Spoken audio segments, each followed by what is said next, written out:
Halo bosku, kembali lagi di channel Era Mobile. Kali ini kita bahas kekurangan dan kelebihan dari Samsung Galaxy A36 5G ya. Sebelum-sebelumnya di Samsung udah ngeluarin A35, sekarang udah A36.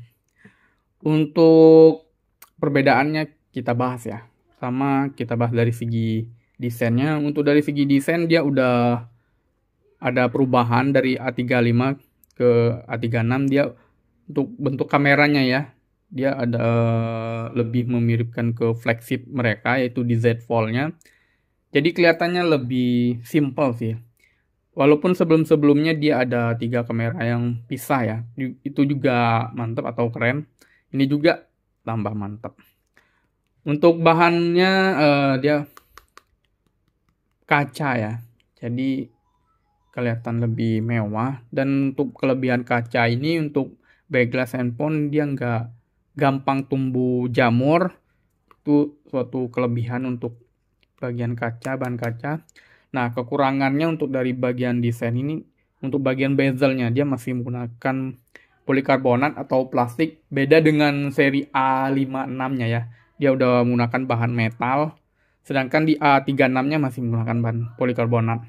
Jadi itu suatu kekurangannya.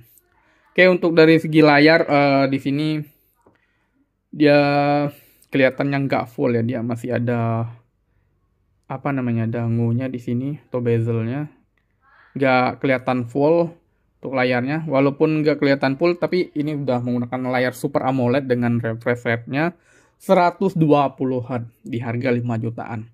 Untuk di harga 5 jutaan mungkin ini masih wajar ya, masih 120 Hz dibanding 90 Hz.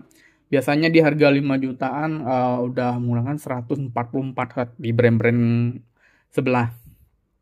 Oke, kita akan lanjut bagian performa ya. Di harga 5 jutaan, menurut kalian ini worth it nggak sih? Di A36, tapi Samsung udah pasti dia lebih nyual ke merek dan kualitas ya. Untuk Samsung nggak usah diraguin lagi lah. Walaupun sedikit pelit untuk spesifikasi di harga yang mahal.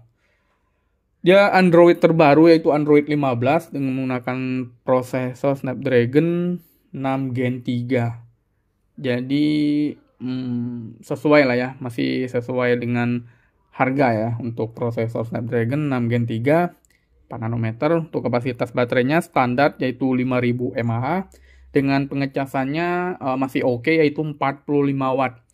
Kalau masih 25 watt udah kelewatan sih, itu kekurangan banget untuk dari segi penilaiannya. Untuk bagian kameranya tadi, untuk pikselnya belum kita bahas ya, yaitu untuk kamera utamanya atau kamera wide-nya itu 50 megapiksel, masih wajar lah ya untuk di harga 5 jutaan 50 megapiksel. Yang nggak wajar itu di bawah 50 megapiksel. Dia ada tiga kamera, ada ultra wide 8 megapiksel dan makro atau bokehnya 5 megapiksel. Nah, kekurangannya itu di bagian kamera selfie-nya. Kenapa? Masih menggunakan 12 megapiksel. Jadi untuk selfie mungkin 12 megapiksel masih kurang lah ya. Enggaknya 16 atau enggak 32 megapiksel.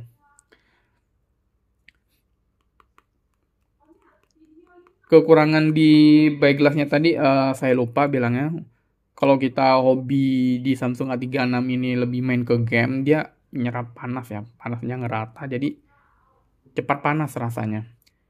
Yang bagusnya untuk bahan game itu bahan polikarbonat. Oke bosku, itu saja sih untuk kelebihan dan kekurangan singkat di Samsung A36 5G. Ini masih worth it sih. Untuk A36 masih oke lah.